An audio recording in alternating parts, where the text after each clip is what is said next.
నమస్తే, welcome to the search of the people live TV. Sir నమస్తే. Sir నమస్తే Mahesh. Sir, మనం గత కొన్ని రోజులుగా కొన్ని వీడియోస్ చేసాం సార్. ట్రేడ్ అసోసియేషన్స్ చెప్పేసి కొన్ని వీడియోలు చేసాం. అయితే గుర్తింపు పొందని చేసాం. గుర్తింపు పొందని ట్రేడ్ అసోసియేషన్స్ లో ఎవరైనా అంటే మోసపోయిన వారు కానీ, లేకపోతే డబ్బులు కట్టి వెనక్కి రాని వారు కానీ, అలాంటివి ఎవరైనా వ్యక్తులు ఉన్నారు సార్? అటువంటి కథనాలు ఏమైనా జరిగాయా అని ఒక్కసారి మన ప్రేక్షకులతో పంచుకోండి సార్ ఈరోజు. అదే ఎక్కడ ఏ ప్రాంతం గురించి చెప్పమంటే, అయితే మనం విశాఖ జిల్లాలో ఉన్నాం కాబట్టి విశాఖ జిల్లా గురించి మనం మాట్లాడుకుందాం సార్. ఓకే, మంచి క్వశ్చన్ అడిగాను మహేష్. అంటే నువ్వు అడిగింది ఏంటంటే, ఇంతవరకు గుర్తింపు పొందని ట్రేడ్ అసోసియేషన్స్, వెల్ఫేర్ సొసైటీలు, వీటి గురించి మనం మాట్లాడుకుంటూ వచ్చాము. కానీ అసలు దానివల్ల ఇబ్బందికి గురైన వాళ్ళు ఎవరున్నారో నువ్వు అడుగుతున్నావు. అవును సార్. సమాజంలో జరిగింది ఎప్పటికీ కూడా చరిత్రలో ఉండిపోతుంది. మంచైనా చెడైనా అది పుస్తకాల్లో ఉండకపోవచ్చు, లేకపోతే అథెంటిక్ రికార్డ్స్లో ఉండకపోవచ్చు, కానీ మనసుల్లో ఉండిపోతుంది.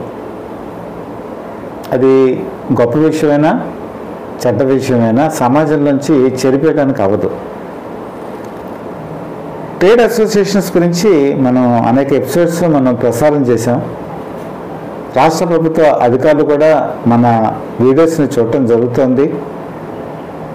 అలాగే చాలామంది ప్రేక్షకులు కూడా ఈ విషయం మీద రెస్పాండ్ అవ్వటం కూడా జరుగుతుంది. కొంతమంది బాధపడుతున్నారు కూడా. అయితే ఈ ట్రేడ్ అసోసియేషన్స్, దానికి ఉన్నటువంటి ఫలితాలు మనం చాలా ఎపిసోడ్స్లో చెప్పాం. ఇంకా దాని గురించి నేను చెప్పదలుచుకోలేదు. కొన్ని సంవత్సరాల క్రితం, లాంగ్ బ్యాక్, విశాఖపట్నంలోనే గుర్తింపు పొందని ట్రేడ్ అసోసియేషన్ అనుకోవచ్చు, లేదా ఒక ట్రేడ్ అసోసియేషన్ అనుకోవచ్చు, ఏదైనా అనుకోవచ్చు. ఆ రోజు విశాఖపట్నం ఇంకా పూర్తిగా ఎదగలేదు. ఇది ఈ ఇన్సిడెంట్ జరిగింది ఎర్లీ 90s, 80s ఎండింగ్లో జరిగింది. అప్పటికి బహుశా నువ్వు చాలా చిన్నపిల్లవాడే ఉంటావు. ట్రేడ్ అసోసియేషన్ అనేది వ్యాపార వర్గాలు వాళ్ళ అభ్యున్నతి గురించి, వాళ్ళు ముందుకి వెళ్ళేటువంటి పురోగతి దిశలో ఆ రోజు అందరూ కూడా తీర్మానం చేసుకున్నారు. విశాఖపట్నంలోనే ఏమని తీర్మానం చేసుకున్నారంటే, ట్రేడ్ అసోసియేషన్కి ఒక బిల్డింగ్ ఉండాలి, ఆ బిల్డింగ్లో సమావేశాలు అది జరుపుకోవాలి. మనకు ఓనుగా ఒక బిల్డింగ్ కనుక ఉంటే అది రేపు ఒక ఎసెట్ అవుతుంది. అలాగే మనం దాన్ని ఉపయోగించుకొని మన కార్యకలాపాలని కేంద్రంగా చేసుకొని వ్యాపార వర్గాల సంక్షేమానికి, అభ్యున్నతికి మనం కృషి చేద్దామని చెప్పి ఆ రోజు ఉన్నటువంటి నాయకులు అందరూ కూడా తీర్మానించారు. అప్పటికి విశాఖపట్నంలో రియల్ ఎస్టేట్ కానీ, లేకపోతే ల్యాండ్ రేట్స్ కానీ పెద్దగా పెరుగుదల లేదు. చాలా తక్కువ స్థాయిలో ఉంది. ఎంవిపి కాలనీ, లేకపోతే జయరామ జంక్షన్ కానీ, సిరిపురం కానీ, ఇలా ప్రైమ్ లొకేషన్స్ కూడా అప్పట్లో అంత రేట్ లేదు. నేను చెప్పేది 90s, ఎర్లీ 90sలో, 80s ఎండింగ్ ఆ ప్రాంతంలో చెప్తున్నాను. చాలా తక్కువ రేటుకి స్థలాలు వచ్చేవి. దాంతో ఈ ప్రతిపాదన అప్పుడున్నటువంటి వ్యాపార వర్గాలని చాలా ఆకర్షితులను చేసింది. అందరూ కోరుకున్నారు కూడా. నిజమే కదా, మనకు ఒక ట్రేడ్ అసోసియేషన్ ఉంది, దానికి ఒక బిల్డింగ్ ఉండాలని చెప్పి ఆ రోజు అందరూ కూడా దానికి సహాయం చేయడానికి సంకల్పించుకున్నారు. జలమాడి మీటింగ్లో కానీ, ఈసీ మీటింగ్లో కానీ. ఈ డబ్బులు ఎలా మనం చేయాలి అంటే, అప్పుడు ఉన్నటువంటి వాళ్ళందరూ కూడా సహాయం చేద్దామని, అలాగే డొనేషన్స్ కడదామని తీర్మానించుకున్నారు కదా. దానికి స్థలం కొనాలి. స్థలం కొనాలి అంటే నేను చెప్పినటువంటి ప్రైమ్ లొకేషన్స్లో రేటు అప్పటికి ఇంకా తక్కువే. ఆ రేటుకి చూసుకుంటే అప్పటికి ఎక్కువ, ఇప్పుడు చాలా తక్కువ కింద మనం భావించాలి. సో అందరూ డబ్బులు వేసుకున్నారు. ఆ రోజు ఉన్నటువంటి ఒక లీడరు, ఆ లీడర్ ఇప్పటికీ కూడా ఉన్నారు, ఆ లీడర్ పేరు మీద వాళ్ళకి ఆ బాధ్యత అప్పచెప్పారు. మీరు ఇదంతా కూడా చేయండి అని చెప్పి డబ్బులు కలెక్ట్ చేయడం జరిగింది. వసూళ్లు జరిగాయి. వసూలు జరిగిన తర్వాత ఒక స్థలాన్ని అందరూ కూడా వెళ్ళి చూశారు. ఆ స్థలం బాగుంది. అది ప్రైమ్ లొకేషన్, బాబా గార్డెన్స్. సిరిపురం, డాబా గార్డెన్స్ ఇవన్నీ ప్రైమ్ లొకేషన్స్. అక్కడే జరిగింది. స్థలాన్ని ఎంచుకున్న తర్వాత భూమి పూజ జరిగింది. భూమి పూజ జరిగినప్పుడు ఇక్కడ ఉన్నటువంటి ట్రేడ్లో ఉన్నటువంటి అతి ముఖ్యులైనటువంటి వాళ్ళందరూ కూడా ఆ భూమి పూజకి అటెండ్ అయ్యారు. అంతవరకు కూడా వాళ్ళు అనుకున్నది ఏంటంటే ట్రేడ్ అసోసియేషన్ పేరు మీద ల్యాండ్ తీసుకున్నారు, భూమి పూజ జరిగింది అని చెప్పి అనుకున్న తర్వాత ఎవరికి ఏ విషయం తెలియదు. ఆ తర్వాత శరవేగంతో నిర్మాణం జరిగింది. బిల్డింగ్ కంప్లీట్ అయిపోయింది. ఈ బిల్డింగ్ కన్స్ట్రక్షన్ అంటే నీకు తెలుసు, సిమెంట్ కానీ లేకపోతే స్టీల్ కానీ ఇసుక కానీ ఎంత ఇంపార్టెంట్ నీకు తెలుసు. దాని కన్స్ట్రక్షన్ యాక్టివిటీస్ కూడా కాస్టే. అవి కూడా ఈ ట్రేడ్ అసోసియేషన్లో ఉండేటువంటి మెంబర్స్ భరించారు. వాళ్ళే వసూలు చేశారు, వాళ్ళే చందాలు వేసుకున్నారు, వాళ్ళే ఆ డబ్బులు ఇచ్చారు. డబ్బులు ఇచ్చిన తర్వాత ఆ బిల్డింగు అత్యంత ఆధునిక సదుపాయాలతో నిర్మాణం జరిగింది. నిర్మాణం జరిగినప్పుడు ప్రతి ఒక్కళ్ళ ఆశయం నెరవేరినట్టు ఫీల్ అయ్యారు, కళ నెరవేరినట్టు ఫీల్ అయ్యారు. ఫీల్ అయ్యి దానికి గృహప్రవేశం అంటారు కదా, జనగా ఇళ్ళకైతే గృహప్రవేశం అంటారు. అలాగే బిల్డింగ్స్ కూడా చేసినప్పుడు దానికి ఒక భవన ప్రవేశం అనుకోవాలి. అలాంటి కార్యక్రమం కూడా వాళ్ళు పెట్టుకున్న తర్వాత కరెక్ట్గా ఈ గృహప్రవేశం రోజునే ఎవరైతే అప్పుడు ఉన్నటువంటి ప్రెసిడెంట్ తన భార్య సమేతంగా కూర్చొని సత్యనారాయణ స్వామి వ్రతం చేయడం జరిగింది. అప్పటి వరకు కూడా ఎవరికి కూడా తెలియలేదు, అర్థం కాలేదు. అసలు విషయం ఏంటంటే ఆ భూమి కొన్నది ట్రేడ్ అసోసియేషన్ పేరు మీద కాదు, అతని సొంత పేరు మీద కొనుక్కున్నాడు. కన్స్ట్రక్షన్ చేసుకుంది తన సొంత పేరు మీద ఉన్నటువంటి స్థలంలో. అంటే వీళ్ళు ఇచ్చినటువంటి డబ్బులు అతనికి ఇల్లు అయింది, అతని బిల్డింగ్ అయింది. మొత్తం అంతా కూడా గృహప్రవేశం జరిగిన తర్వాత అప్పుడు చాలా కొద్ది కాలానికి అందరికీ తెలిసింది ఏంటి అంటే మనం మోసపోయామని చెప్పేసి. ఇది రియల్గా జరిగిన సంఘటన. ఇప్పటికీ ఆ రోజు కట్టుకున్నాను, ఇప్పటికీ ఉన్నాడు ఆయన, విశాఖపట్నంలో ఉన్నాడు. ఈరోజు వ్యాపార వర్గాల్లో చాలామందికి ఈ విషయం తెలుసు, కానీ వాళ్ళు బయటికి చెప్పలేరు. కారణం ఏంటంటే అందరూ తేలికుట్టిన దొంగలాగా ఉండిపోయారు. ఎందుకంటే ఇంత అవేర్నెస్ లేదు అప్పట్లో, ఇంత మీడియా లేదు, తర్వాత ప్రతిఘటించేటువంటి శక్తి లేదు. ట్రేడ్ అనేటప్పటికీ మీకు వాళ్ళు ఏం చేస్తారంటే ఎదుర్కొనే పరిస్థితి ఉండదు మహేష్. అవును సార్. ఇప్పుడు ట్రేడ్ అంటే వ్యాపారాలు చేసుకుంటారు.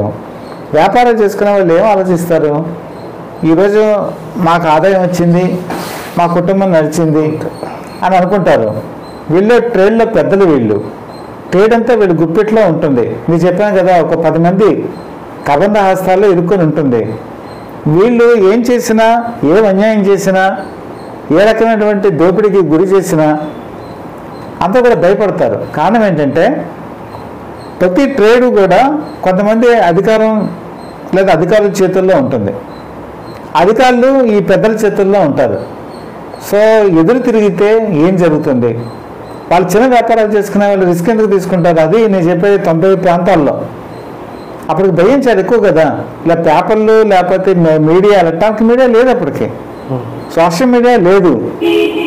అందరూ కూడా భయపడి మనకి ఎందుకులే జరిగితే జరిగిందని చెప్పేసి వాళ్ళు ఏం చేశారంటే గమ్మని కూర్చున్నారు. అంటే ఇప్పుడున్న అంచనాలు కనుక చూసుకుంటే ఆ బిల్డింగ్ వాల్యూ ఎంత ఉంటుందని ఎక్స్పెక్ట్ చేస్తున్నావు తెలుసా? ఇప్పుడు ఎంత ఎక్స్పెక్ట్ చేస్తున్నావు నువ్వు? కోట్లో ఉంటుంది సార్. కోట్లు అంటే ఎన్ని కోట్లు అనుకుంటున్నావు? అంటే డాబాగా నీదే సార్.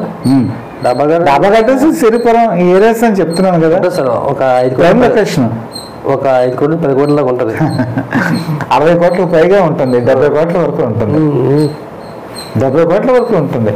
ఆ రోజు వాళ్ళు వసూలు చేసుకున్నటువంటి సొమ్మే కోట్లకు పైగా ఉంటుంది. Okay okay. ఎందుకంటే నేను గతంలో కూడా చెప్పాను, ప్రతి వ్యాపార వర్గానికి 2 రకాలు ఉంటారు. వాళ్ళు రిటైలర్స్, ఒకళ్ళు హోల్సేలర్స్. ఏ బిజినెస్ అయినా సరే, రిటైలర్స్ అంటే రిటైల్ బిజినెస్ చేస్తారు, హోల్సేల్ అంటే హోల్సేల్ బిజినెస్ చేస్తారు. ఫైనాన్షియల్గా హోల్సేలర్స్ రిటైలర్స్ కన్నా బలవంతులుగా ఉంటారు కొంచెం. కాబట్టి రిటైలర్స్ అప్పుడు వేసుకున్నటువంటి అమౌంట్ ఇది 90లో వేసుకున్న అమౌంట్ అప్పుడు మనకున్న ఇన్ఫర్మేషన్ ప్రకారం ఒక్కొక్క రిటైలరు 5,000 రూపాయలు చొప్పున వేసుకున్నాడు. ఎక్కువే సార్ అప్పుడు 5,000 ఎక్కువే. 5,000 అప్పటికి ఎక్కువే. హోల్సేలర్స్ 10,000 వరకు వేసుకున్నారు. అప్పట్లో వాళ్ళకి బిల్ బుక్స్ రాశారు, బిల్ బుక్స్ ఇచ్చారు, రిసీట్లు ఇచ్చారు, అంతా జరిగింది. కానీ ఆ బిల్లింగ్ అప్పటికి పూర్తయిన తర్వాత వాళ్ళు ఏమి చేయలేని పరిస్థితికి వెళ్ళిపోయారు. ఇది లాంగ్ బ్యాక్ జరిగింది. అంటే ఒక 60 కోట్ల రూపాయలు ఆ రోజు పబ్లిక్ మనీ, వ్యాపార వర్గాల నుంచి కలెక్ట్ చేసినటువంటి మనీ ఆ రోజు పూర్తిగా వ్యక్తిగతానికి ఉపయోగించబడింది. ఇది నేను చెప్తున్నది కాదు, ఒకసారి ప్రత్యక్షంగా మార్కెట్లో కనుక వెళ్తే పాత వాళ్ళందరూ కూడా చెప్తారు. ఎవిడెన్సెస్ ఈరోజు దొరకటం చాలా కష్టం. అవును సార్. ఆ తర్వాత కూడా చాలా కార్యక్రమాలు జరిగాయి. అవన్నీ కూడా మనం వచ్చే భాగాల్లో మనం చెప్దాము. కానీ ఇది మాత్రం చాలామంది కళ్ళంబట నీళ్ళు తెప్పించినటువంటి సంఘటన. కాబట్టి మహేష్ ఎప్పుడూ కూడా నేను అదే చెప్తాను, ట్రేడ్ అసోసియేషను గుర్తింపు కనుక పొందినట్టయితే ఈరోజు వ్యాపార వర్గాలు ఏదైనా ఒక బిల్ బుక్ ఉన్నప్పుడు ఆ బిల్ బుక్ ప్రకారమే ఇప్పుడు అమౌంట్ డొనేషన్స్ చేస్తాం. డొనేషన్స్ చేసినప్పుడు ఏంటంటే మనం ఖచ్చితంగా బిల్ తీసుకోవాలి. బిల్లులో ఏ పర్పస్ మీద వాళ్ళు డొనేషన్స్ కలెక్ట్ చేస్తున్నారు, ఆ డొనేషన్ కలెక్ట్ చేసిన తర్వాత ఆ పర్పస్ సర్వ్ అయిందా లేదా అని ట్రేడ్లో ఉండేవాళ్ళు కూడా ఆలోచించుకోవాలి. ఇప్పుడు ఆథరైజేషన్ లేనప్పుడు ఆ బిల్ బుక్ ఎందుకు ఉపయోగపడుతుంది? నేను గతంలో కూడా అయితే చెప్తున్నాను, బిల్ బుక్ ఆథరైజేషన్ లేనినాడు వాళ్ళు ఏ పర్పస్, ఫర్ ఎగ్జాంపుల్ అందులో పర్పస్ రాలేదనుకో, ఏ పర్పస్ మీద తీసుకున్నట్టు తెలుస్తుంది? ఇప్పటికీ కూడా ట్రేడ్ అసోసియేషన్స్ ఏది గుర్తింపు లేనివి సెటిల్మెంట్కి అడ్డా కింద మారింది. అంటే వ్యాపార వర్గాల్లో చాలా రకాల సమస్యలు ఉంటాయి. మెయిన్ పేమెంట్స్ హోల్సేలర్స్ రిటైలర్స్కి అప్పులు ఇస్తారు, రిటైలర్స్ వ్యాపారం చేసుకుంటారు. ఈ హోల్సేలర్స్కి రిటైలర్స్ ఒక్కొక్కసారి డబ్బులు గబుక్కన వితిన్ టైంలో ఇవ్వలేకపోతారు. ఇవ్వనప్పుడు ఈ అనాథరైజ్డ్ ఏవైతే ఉన్నాయో, అంటే గుర్తింపు లేనటువంటి ఈ ట్రేడ్ అసోసియేషన్లో ఈ నాయకులు సెటిల్మెంట్ జరుపుతారు. ట్రేడ్ అంతా వాళ్ళ చేతిలోనే ఉంటుంది కదా, వాళ్ళు సెటిల్మెంట్ జరుపుతారు. కాబట్టి మొత్తం బిజినెస్ వర్గాలంతా కూడా వాళ్ళ గుప్పెట్లోనే ఉంటుంది. ఇంకా దీని మీద చాలా విషయాలు ఉన్నాయి, వెలుగులోకి రాని విషయాలు ఉన్నాయి. ఒక్కొక్క ఎపిసోడ్లో మనం అది బయటకి తీసుకొద్దాం. తప్పకుండా సార్. అయితే ఇది మాత్రం 1990 ఆ ప్రాంతంలో జరిగింది. ఆ బెడ్లింగ్ ఇప్పటికి 60 కోట్లు 70 కోట్లు పైగా ఉన్నది. ఆ రోజు వ్యాపార వర్గాల నుంచి డబ్బులు కలెక్ట్ చేసి వాళ్ళు సొంత ప్రయోజనాలకు వాడుకున్నటువంటి సంఘటన ఈరోజు మనం గనక వింటే చాలా బాధ అనిపిస్తుంది. చూసారు కదా, విశాఖపట్నం జిల్లాలో గుర్తింపు లేని జిల్లాలో కాదు, విశాఖపట్నం సిటీలో జరిగింది. సిటీలోని గుర్తింపు లేని ట్రేడ్ అసోసియేషన్లో మోసపోయిన ఒక కథనాలు, అలాగే మరిన్ని కథనాలు మనం వచ్చే ఎపిసోడ్లో చూద్దాం.